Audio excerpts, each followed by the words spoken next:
നിറഞ്ഞവരെ, ഏലിയ മൂശ സ്ലീവ കാലത്തിലെ 3-ാം ആഴ്ചയിലേക്ക് നമ്മൾ പ്രവേശിക്കുകയാണ്.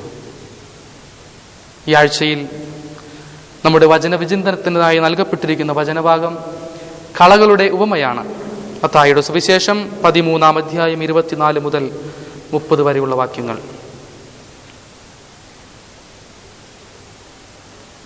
ഈ ഉപമയുടെ വിശുദ്ധീകരണം ഈശോ തന്നെ തന്നിട്ടുണ്ട്. കഴിഞ്ഞ ആഴ്ചയിൽ വിതക്കാരന്റെ ഉപമയെക്കുറിച്ച് നമ്മൾ കേട്ടു. ഉപമ ഈശോ വിശദീകരിച്ച് ശിഷ്യന്മാർക്ക് വിശദീകരിച്ച് കൊടുത്തതുപോലെ വീണ്ടും ഈ ഉപമയും ഈശോ വിശദീകരിച്ച് തരുന്നുണ്ട്. ഒരു മനുഷ്യൻ വിത്ത് വിതയ്ക്കുന്നു, ഗോതമ്പ് വിതയ്ക്കുന്നു.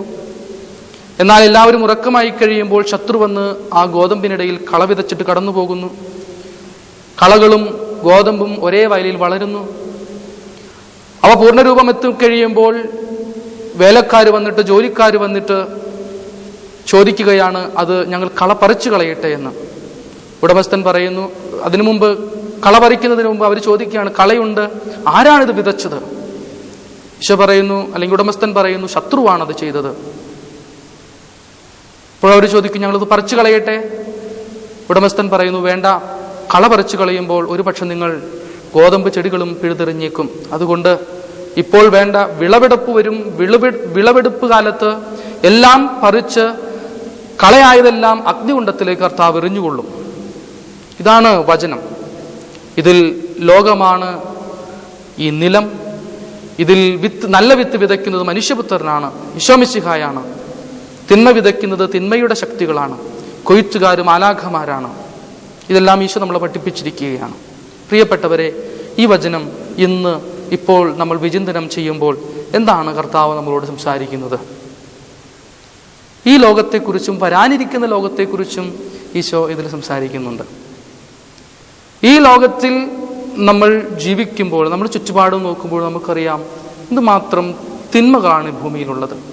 എന്നാൽ തിന്മ മാത്രമല്ല, അനേകം നന്മയുടെ സാക്ഷ്യങ്ങളും നമുക്ക് ചുറ്റിലുമുണ്ട്, നമ്മിലുമുണ്ട്.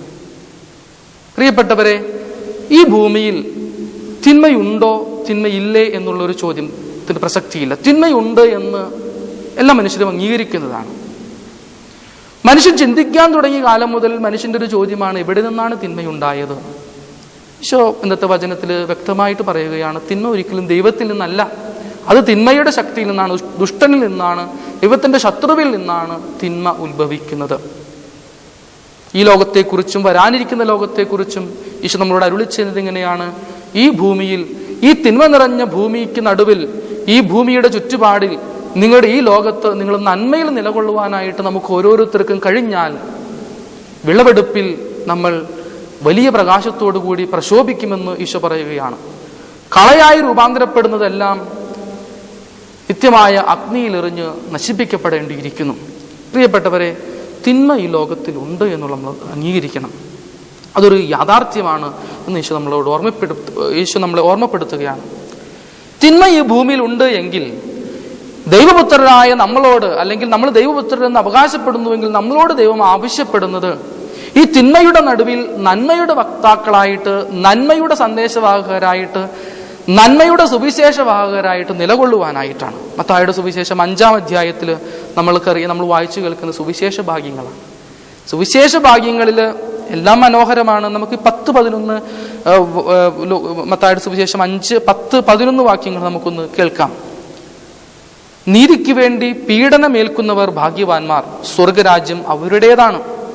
എന്നെ പ്രതി മനുഷ്യർ നിങ്ങൾ അവഹേളിക്കുകയും പീഡിപ്പിക്കുകയും എല്ലാവിധ തിന്മകളും നിങ്ങൾക്കെതിരെ വ്യാജമായി പറയുകയും ചെയ്യുമ്പോൾ നിങ്ങൾ ഭാഗ്യവാന്മാർ.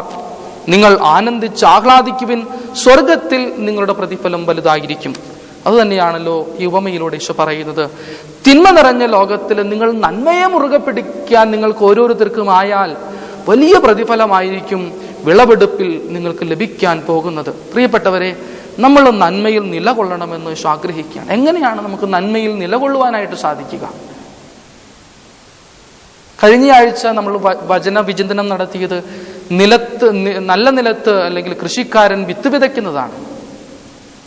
അനുകൂലമായ സാഹചര്യത്തിലായിരിക്കുന്ന വിത്തിന് മാത്രമേ നല്ല ഫലം പുറപ്പെടുവിക്കാൻ കഴിഞ്ഞുള്ളൂ. പ്രിയപ്പെട്ടവരെ, നമ്മൾ അനുയോജ്യമായ ഇടങ്ങളിലായിരിക്കുക എന്നുള്ളത് വളരെ പ്രധാനപ്പെട്ട ഒരു കാര്യമാണ്. അനുയോജ്യമായ ഇടങ്ങളിലായിരിക്കും. ഫീലോകാലിയയുടെ പ്രകാശന വേളയിൽ സുകുമാർ അഴീക്കോട് പറഞ്ഞത് ഏതാണ്ട് ഇത് തന്നെയാണ്. അദ്ദേഹം ഇങ്ങനെ പറഞ്ഞു: ആത്മീയതയിലേക്ക് പോകേണ്ട ആത്മാവിനെ ഊതി വികസിപ്പിച്ചില്ല എങ്കിൽ അത് അണഞ്ഞു പോകും, അത് കെട്ടുപോകും. അനുകൂലമായ സാഹചര്യങ്ങളിലെ നമുക്ക് നല്ല വിത്തായിട്ട് രൂപാന്തരപ്പെടാനായിട്ട് സാധിക്കുകയുള്ളൂ. തിന്മ നിറഞ്ഞ ലോകത്ത് അനുകൂലമായ സാഹചര്യങ്ങൾ ആയിരിക്കുക എന്നുള്ളതാണ് ദൈവപുത്രരുടെ അല്ലെങ്കിൽ രാജ്യത്തിന്റെ മക്കളുടെ വിവേകം എന്ന് പറയുന്നത്. പ്രിയപ്പെട്ടവരെ, നമ്മൾ വീണ്ടും കാണുന്നത് എങ്ങനെയാണ്? ഈ വേലക്കാർ പോയിട്ട്, ജോലിക്കാർ പോയിട്ട് ചോദിക്കുകയാണ്, ഞങ്ങൾ കള പിഴുത് കളയട്ടെ. ഉടമസ്ഥൻ പറയുന്നു, അരുത്. കള പിഴുത് കളയുമ്പോൾ നിങ്ങൾ ഒരു പക്ഷേ ഗോതമ്പും പിഴുതെറിഞ്ഞേക്കും. തീർച്ചയായിട്ടും ഈ ചെറിയവരിൽ ഒരുവൻ പോലും നഷ്ടപ്പെടാനായിട്ട് എൻ്റെ സ്വർഗസ്ഥനായ പിതാവ് ആഗ്രഹിക്കുന്നില്ല എന്ന് പറയുന്ന ആ വചനത്തെ നമ്മുടെ വചനം ഇപ്പോൾ നമ്മുടെ മനസ്സിലേക്ക് കടന്നു വരും. അല്ലെങ്കിൽ നമ്മുടെ ഇന്ത്യയുടെ കോൺസ്റ്റിറ്റ്യൂഷനിൽ നമ്മൾ ഇങ്ങനെയാണ് പറയുക: 1000 കുറ്റവാളികൾ രക്ഷപ്പെട്ടാലും ഒരു നിരപരാധി പോലും ശിക്ഷിക്കപ്പെടരുത്. ഒരുവൻ നഷ്ടപ്പെടാൻ ആഗ്രഹിക്കാത്ത ഒരു ദൈവ മനോഭാവം. കൂട്ടത്തിൽ നമ്മൾ മനസ്സിലാക്കേണ്ട മറ്റൊരു കാര്യം ഇതാണ്, എന്നെ ചിന്തിപ്പിച്ചത് ഇതാണ്: എങ്ങനെയാണ് ഈ കള പറിക്കുമ്പോൾ ഈ നല്ല ഗോതമ്പ് ചെടികളും പിഴുതെറിയപ്പെടുന്നത്? നിങ്ങളും അതിനോടൊപ്പം, വചനം ഇങ്ങനെയാണ് പറയുന്നത്, നിങ്ങൾ കളകൾ പറിച്ചെടുക്കുമ്പോൾ അവയോടൊപ്പം ഗോതമ്പ് ചെടികളും നിങ്ങൾ പിഴുതു കളഞ്ഞെന്ന് വരും. നന്മയും തിന്മയും തമ്മിലുള്ള വ്യത്യാസം കുറഞ്ഞുകൊണ്ടിരിക്കുകയാണ്. അല്ലെങ്കിൽ നന്മ ഏതാണെന്ന് തിന്മ ഏതാണ് എന്ന് തിരിച്ചറിയാനാവാത്ത വിധം നമ്മുടെ ഈ കാലഘട്ടം തന്നെ മാറിയിട്ടുള്ളത് നമ്മൾ തിരിച്ചറിയണം. എല്ലാം ശരികളായിട്ട് വ്യാഖ്യാനം ചെയ്യപ്പെടുന്ന ഒരു കാലഘട്ടത്തിലേക്കല്ല നമ്മൾ പോകുന്നത്. എല്ലാം നമുക്ക് ശരികളായി രൂപാന്തരപ്പെടുമ്പോൾ നന്മ ഏതാണ് തിന്മ ഏതാണെന്ന് വിവേചിക്കാനുള്ള മനുഷ്യന്റെ വിവേകമില്ലായ്മയെ നമ്മൾ തിരിച്ചറിയണം. ശരിയും തെറ്റുമെല്ലാം ഈ ഒരുപോലെ വരുന്ന ഈ കാലഘട്ടത്തിൽ നന്മയായത് എങ്ങനെ വിവേചിച്ചറിയാം? ദൈവത്തിന്റെ ആത്മാവിനെ കൂടാതെ, ദൈവത്തിന്റെ കൃപ ലഭിക്കാതെ നമുക്കൊരിക്കലും നന്മയിൽ നിലകൊള്ളുവാനോ നന്മയുടെ എന്താണ് നന്മ എന്ന് വിവേചിച്ചറിയുവാനോ സാധിക്കില്ല എന്നുള്ളതാണ്. പ്രിയപ്പെട്ടവരെ, എങ്ങനെ ഈ നന്മയിൽ നിലകൊള്ളുവാന്ന് ചോദിച്ചാൽ വീണ്ടും നമ്മൾ പറയണം, ഈ നല്ല നിലങ്ങളിലായിരിക്കുക, നല്ല ഇടങ്ങളിലായിരിക്കുക. ഈ കാലഘട്ടത്തിന്റെ ചിന്തയിലേക്ക് വന്നാൽ നമ്മൾ പറയും, കർത്താവിന്റെ റേഞ്ചിലായിരിക്കുക. അല്ലാതെ ഒരിക്കലും നമുക്ക് അവനോട് ചേർന്ന് നിൽക്കാനോ അവന്റെ കൃപയിലായിരിക്കുവാനോ കൃപയുടെ കീഴിലായിരിക്കുവാനോ സാധിക്കുകയില്ല. കള വന്ന് നമ്മളെ ഞെരുക്കിക്കളയാനായിട്ട് നമ്മൾ ഇടകൊടുക്കരുത്. അതിന് ഇടകൊടുക്കാതിരിക്കണമെങ്കിൽ പ്രാക്ടിക്കലായിട്ട് നമ്മൾ ചെയ്യേണ്ടത് എപ്പോഴും അവന്റെ സന്നിധിയിലായിരിക്കുക, അവന്റെ ദൈവത്തിന്റെ റേഞ്ചിലായിരിക്കുക, നല്ല ഇടങ്ങളിലായിരിക്കുക, നല്ല നിലങ്ങളിലായിരിക്കുക. രൂപപ്പെടുത്തുന്നത് മനുഷ്യപുത്രനാണ്. അതാണ് നല്ല വിത്ത് വിതയ്ക്കുന്നത് മനുഷ്യപുത്രനാണ്. തിന്മ വിതയ്ക്കുന്നത് തിന്മയുടെ ശത്രുവാണ്, ദുഷ്ടനാണ്. നമ്മളെ നന്മയുടെ രാജ്യത്തിന്റെ പുത്രനായിട്ട് രൂപാന്തരപ്പെടുത്തുന്നത്, നമ്മളെ അങ്ങനെ രൂപപ്പെടുത്തുന്നത് ദൈവവും ദൈവത്തിന്റെ ആത്മാവുമാണ്. അങ്ങനെയെങ്കിൽ നമ്മൾ ദൈവത്തോട് ചേർന്ന് നിൽക്കുമ്പോൾ നമ്മൾ പൂർണ്ണമായിട്ടുള്ള ഫലങ്ങൾ പുറപ്പെടുവിക്കും. ശത്രുവിനോടാണ് നമ്മൾ കൂടുതൽ ലോയലായിട്ട് ജീവിക്കുന്നത് എങ്കിൽ ഒടുവിൽ കളകളായി നമ്മളും പിഴുതെറിയപ്പെടും. പ്രിയപ്പെട്ടവരെ, ഈ ദൈവത്തിനോട് ചേർന്ന് നിൽക്കുക.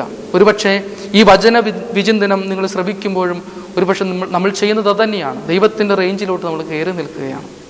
പ്രിയപ്പെട്ടവരെ, ദൈവം നമ്മളോട് ഈ നിമിഷം, ഈ നാളുകളിൽ, ഈ ആഴ്ചയിൽ നമ്മളോട് ദൈവം ആവശ്യപ്പെടുന്നത് മറ്റൊന്നുമല്ല, നിങ്ങൾക്ക് വേണ്ടി ഒരുക്കി വച്ചിരിക്കുന്ന മഹാസൗഭാഗ്യത്തിലേക്ക് പ്രവേശിക്കാനായിട്ട് നിങ്ങൾ ചെയ്യേണ്ടത് ഇത്രമാത്രം: ഈ തിന്മ നിറഞ്ഞ ഈ ലോകത്തിൽ നന്മയുള്ളവരായിട്ട് നിലകൊള്ളുക. അതിനുവേണ്ടി നീ എടുക്കുന്ന ത്യാഗങ്ങൾ, അതിനുവേണ്ടി നീ കൈക്കൊള്ളുന്ന നിലപാടുകൾ എല്ലാം ദൈവം എണ്ണും. ഒടുവിൽ മറ്റൊരു സത്യം നമ്മൾ മനസ്സിലാക്കേണ്ടതാണ്, ഈ നന്മയും തിന്മയും തമ്മിലുള്ള മത്സരങ്ങൾ വിളവെടുപ്പ് വരെയേ ഉള്ളൂ. വിളവെടുപ്പിന് ശേഷം നന്മയ്ക്കോ തിന്മയ്ക്ക് മറ്റു വേറെ റോളില്ല, കഴിഞ്ഞു. ഈ വിളവെടുപ്പ് വരെ നമ്മൾ നന്മയ്ക്ക് വേണ്ടി നിലകൊള്ളട്ടെ. അതിനുവേണ്ടി ദൈവം ആഗ്രഹിക്കുമ്പോൾ നമ്മുടെ മനസ്സും നമ്മുടെ ഹൃദയവും നമ്മുടെ ആത്മാവും പൂർണ്ണ മനസ്സോടും പൂർണ്ണ ആത്മാവോടും സർവ്വശക്തിയോടും കൂടെ ദൈവത്തിന് നമ്മളെ തന്നെ സമർപ്പിക്കാനും അവിടുത്തെ സ്നേഹിക്കാനും നമുക്ക് ഓരോരുത്തർക്കും ആകട്ടെ എന്ന് പ്രാർത്ഥിക്കുന്നു. പിതാവിൻ്റെയും പുത്രൻ്റെയും പരിശുദ്ധാത്മാവിൻ്റെയും നാമത്തിൽ ആമേൻ.